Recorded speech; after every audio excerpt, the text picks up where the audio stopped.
Bismillahirrahmanirrahim. Assalamualaikum warahmatullahi wabarakatuh.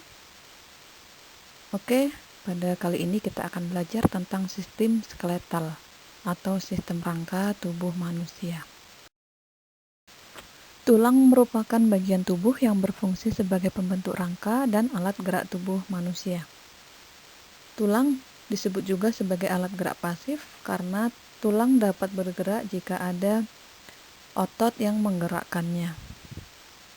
Dalam sistem skeletal ini nanti kita akan mempelajari dari 3 bagian sistem rangka. Yang pertama yaitu tulang itu sendiri, yang kedua sendi, dan yang ketiga adalah tulang rawan atau kartilago. Di dalam tubuh manusia memiliki jumlah tulang sebanyak 206 tulang yang membentuk rangka tubuh kita. Menariknya, di dalam proses pembentukan tulang telah bermula sejak janin masih berada di dalam kandungan ibu yang dimulai sejak umur embrio 6-7 minggu dan akan berlangsung sampai dengan dewasa. Oleh karenanya, dalam pertumbuhan dan perkembangannya nanti, seorang anak akan sangat dipengaruhi oleh kondisi kebutuhan zat gizi maupun mineral yang dikonsumsi oleh ibu ketika hamil, karena di sini prosesnya sudah dimulai sejak masa kehamilan. Fungsi dari sistem skeletal yang pertama sebagai penyangga berdirinya tubuh sehingga kita bisa berdiri mengubah posisi dengan sesuai keinginan kita.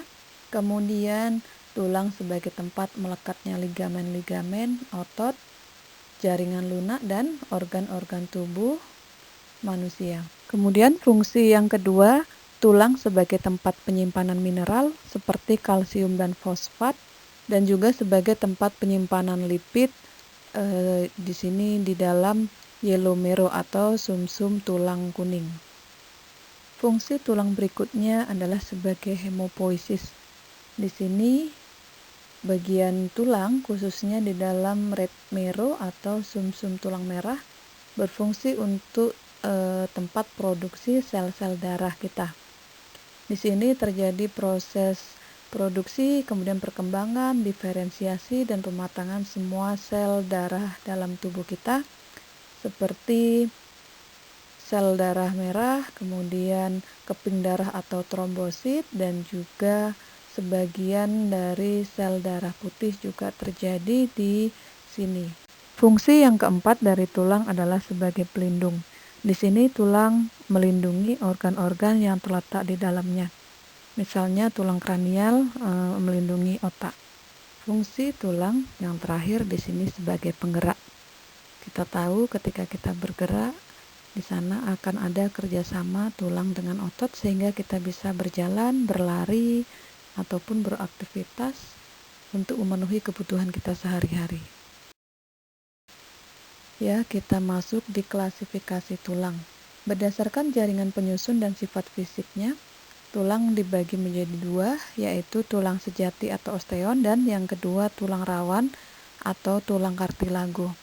Tulang sejati bisa kita lihat ya dari gambar ini, dia sangat keras. Di sini tulang sejati sebagai penyusun berbagai sistem rangka di dalam tubuh kita. Kemudian yang kedua tulang rawan, di sini dibagi menjadi 3. Yang pertama tulang rawan hialin, ini sifatnya kuat dan elastis. Contohnya tulang rawan yang ada di ujung tulang pipa ya. Di sini kita sebut sebagai tulang rawan hialin. Kemudian yang kedua tulang rawan fibrosa. Di sini biasanya terdapat di rongga dari cawan-cawan di tulang panggul. Kemudian di rongga glenoid dari tulang skapula. Kemudian yang ketiga ada tulang rawan elastik. Di sini bisa kita lihat di contoh daun telinga dan epiglotis dan faring. Tulang rawan bersifat bingkas dan lentur serta terdiri atas sel-sel rawan yang dapat menghasilkan matriks berupa kondrin. Pada anak-anak, jaringan tulang rawan banyak mengandung matriks Sedangkan pada orang dewasa, tulang rawan hanya terdapat pada beberapa tempat saja. Misalnya pada cuping hidung, cuping telinga, hubungan antar tulang rusuk dan tulang dada, sendi-sendi tulang, dan ruas-ruas tulang belakang. Secara mikroskopis, tulang terdiri dari beberapa bagian. Yang pertama sistem Havers, yaitu saluran yang berisi serabut saraf dan pembuluh darah serta aliran limfe. Kemudian yang kedua ada lamela, yaitu lempeng tulang yang tersusun konsentris. Kita dapat melihat pada gambar di samping ini ya. Kemudian yang ketiga ada lakuna, yaitu ruangan kecil yang terdapat di antara lempengan-lempengan yang mengandung sel tulang. Yang keempat ada kanalikuli, itu memancar di antara lakuna dan tempat difusi makanan sampai dengan ke osteon. Sel-sel penyusun tulang. Yang pertama ada osteobas, merupakan sel tulang muda yang menghasilkan jaringan osteosit dan mensekresikan fosfatase dalam pengendapan kalsium dan fosfat ke dalam matriks tulang. Kemudian ada osteosit, yaitu sel-sel tulang dewasa yang bertindak sebagai lintasan untuk pertukaran kimiawi melalui tulang yang padat. Kemudian ada osteoklas, yaitu sel-sel yang dapat mengabsorpsi mineral dan matriks tulang. Tulang berdasarkan bentuknya ada 5. Yang pertama tulang pipa atau tulang panjang, atau bahasa anatominya kita sebut ossa longa. Contohnya adalah tulang di lengan atas atau humerus dan tulang paha atau femur. Kemudian yang kedua ada tulang pendek atau kita sebut sebagai ossa brevia. Di sini contohnya tulang karpal ya, tulang pergelangan tangan dan ruas-ruas tulang belakang. Kemudian yang ketiga ada tulang pipih atau ossa plana. Contohnya adalah tulang rusuk dan tulang belikat. Kemudian yang keempat ada tulang tak beraturan atau ossa irregular. Contohnya tulang sphenoid dan tulang coxae. Kemudian yang kelima ada tulang berongga udara, disebut sebagai ossa pneumatica. Contohnya adalah tulang maksila atau tulang rahang atas. Macam-macam tulang berdasarkan matriks penyusunnya. Yang pertama ada tulang kompak.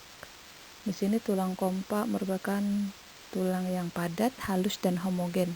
Sebanyak 80% tulang dalam tubuh kita dibentuk oleh tulang ini. Contoh tulang kompak adalah tulang yang terdapat pada tulang panjang, misalnya tulang paha, kaki, dan tangan. Kemudian yang kedua ada tulang spongiosa. Ini merupakan bagian dalam dari tulang kompak. Dapat kita lihat di gambar ini ya, berbentuk seperti spons ya, atau pori-pori, maka disebut sebagai tulang spongiosa. Oke, sekarang kita masuk di persendian. Sendi merupakan hubungan antar tulang atau artikulasio. Terdapat 3 jenis sendi. Yang pertama ada sendi sinartrosis, yaitu sendi mati.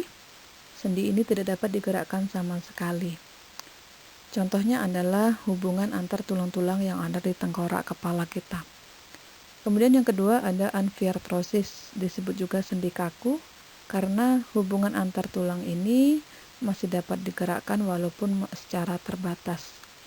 Contoh hubungan tulang ini adalah hubungan ruas-ruas tulang belakang, kemudian hubungan antar tulang rusuk dengan tulang belakang. Kemudian yang ketiga ada diartrosis atau sendi hidup. Sendi hidup ini dapat digerakkan ya, sehingga kita sebut sebagai sendi gerak. Di sini terdiri dari struktur sinovial. Nah, ini kita lihat beberapa sendi gerak yang ada di tubuh kita. Yang pertama ada sendi putar.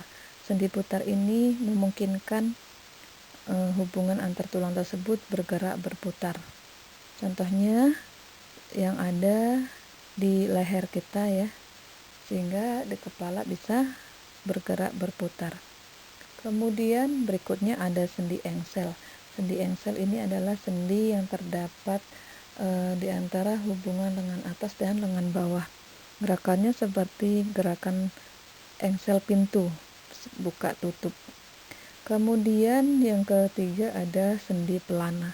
Ini contohnya adalah sendi yang terdapat di pangkal ibu jari. Dia bisa bergerak ke kiri, ke kanan, ke depan, belakang.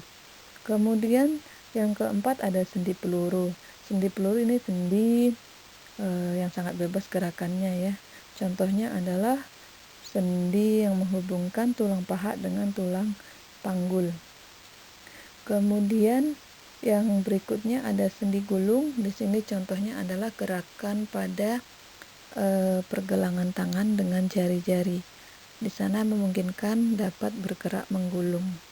Kemudian yang berikutnya ada sendi geser. Ini terdapat di kaki ya. Di sini memungkinkan gerakan bergeser ke kanan, ke kiri. Ya, ini gambar sendi gerak yang terdapat di tubuh kita. Yang pertama ada sendi putar. Ini memungkinkan gerakan berputar ya. Ini terdapat di leher kita, sehingga kepala bisa bergerak berputar. Yang kedua ada sendi engsel. Ini ada di siku ya, hubungan lengan atas dengan lengan bawah. Memungkinkan gerakan seperti engsel pintu, membuka dan menutup.